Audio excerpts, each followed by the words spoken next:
ಇಂದೇ ಡೌನ್ಲೋಡ್ ಮಾಡಿ ಮತ್ತು ನಿಮ್ಮ ನೆಚ್ಚಿನ ಶೋಗಳನ್ನ ಆನಂದಿಸಿ. ಅಲ್ಲಿ ಕೂತಿರೋಳು ನನ್ನ ಹೆಂಡತಿ ಸ್ವಾಮಿ, ಲಕ್ಷ್ಮಿ ಅಂತ. 35 ವರ್ಷ ಕೂಡು ಕುಟುಂಬದ ಜವಾಬ್ದಾರಿನ ಹೆಗಲ ಮೇಲೆ ಹೊತ್ತು ನಿಭಾಯಿಸಿದಾಳೆ. ಸದಾ ಕಾಲ ಮಕ್ಕಳು ಮನೆ ಅಂತ ಜೀವ ಸವಿಸಿದಾಳೆ. ಅಂತವಳ ಮೇಲೆ ಇವರು ದೌರ್ಜನ್ಯ ಮಾಡಿದ್ದಾರೆ.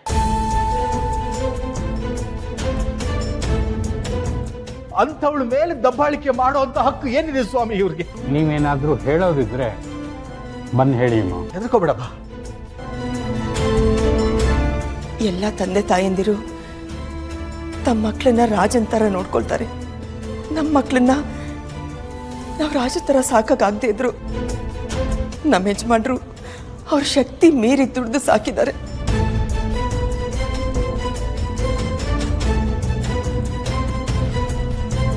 ಪ್ರೀತಿಯಿಂದ ನೋಡ್ಕೊಂಡಿದ್ದೀವಿ. ಈಗ ನಾವು ಅವರಿಂದ ಬಯಸೋದು ಕಿಂಚಿತ್ತು ಪ್ರೀತಿ.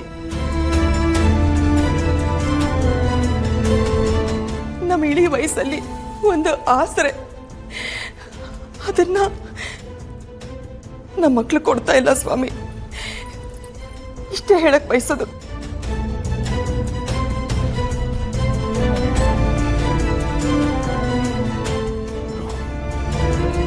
ಅಪ್ಪ ಅಮ್ಮ ವೆಂಕಿ ಈ ಥರ ಆಡೋದನ್ನ ನನ್ನ ಕೈಲಿ ನೋಡೋಕ್ಕಾಗ್ತಿಲ್ಲ ಬ್ರೋ. ದಯವಿಟ್ಟು ನಾವು ಹೋಗಿ ಅವ್ರ ಹತ್ರ ಕ್ಷಮೆ ಕೇಳ್ಬಿಡೋಣ. ಅವ್ರ ಕೇಸ್ ವಾಪಸ್ ತಗೊಂಡು. ತಲೆ ಕಟ್ಟಿದೆ ನನಗೆ. ದುಡ್ಡು ಬೇಕಾ ಬೇಡವಾ? ದುಡ್ಡು ಬೇಕಾ ಬೇಡವಾ? ನಾನು ಹೇಳ್ದಂಗೆ ಕೇಳಿ ಸುಮ್ಮನೆ ಇರು. ನೋಡಿ ಮಹಾಸ್ವಾಮಿ, ಅವರು ನಮ್ಮನ್ನು ಹುಡ್ಸಿದ ಮೇಲೆ ನಮಗೆ ಬೇಕಾಗಿರೋ ಸ್ಥಾನಮಾನನ ಕೊಡಬೇಕು. ಅವರಿಂದ ನಾವು ಈ ಮಟ್ಟಕ್ಕೆ ಬೆಳೆದಿಲ್ಲ. ನಾವು ಕಷ್ಟಪಟ್ಟು ಸ್ವಂತ ದುಡಿಮೆಯಿಂದ ಈ ಮಟ್ಟಕ್ಕೆ ಬಂದಿರೋದು. ಇವ್ರಿಗೆ ಹುಡ್ಸಿ ಅಂತ ನಾವು ಹೇಳಿದ್ವಾ? ಇವ್ರು ಖುಷಿ ಕೊಡ್ಸಿ ಈಗ ಈ ರೀತಿ ಕೇಸ್ ಹಾಕ್ಬಿಟ್ರೆ ಏನು ಮಾಡೋದು?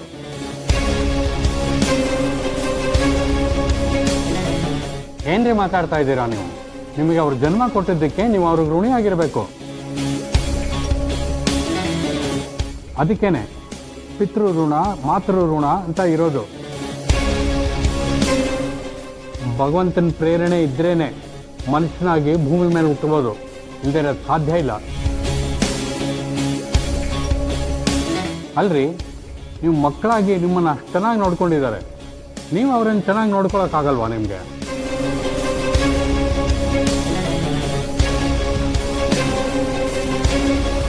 ನೋಡಿ ಸ್ವಾಮಿ, ವಿದ್ಯಾವಂತ ಮಕ್ಕಳು ಮಾತಾಡೋ ರೀತಿನ ಇದು. ಕಂಡು ದೇವರಿಗೆ ಹರಕೆ ಹೊತ್ತ ಮೇಲೆ ಇವನು ಹುಟ್ಟಿದ್ದು. ತಂದೆ ತಾಯಿ ಕೇಳೋ ಅಂತ ಮಾತಾ ಇದು.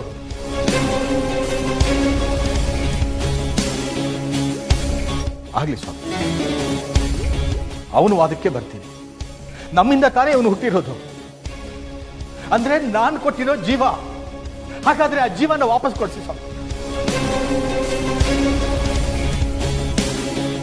ಏನ್ರಿ, ನಿಮ್ಮ ತಂದೆ ಏನೋ ಕೇಳ್ತಾ ಇದ್ದಾರೆ, ಹೇಳಿ ಉತ್ತರ ಅದಕ್ಕೆ.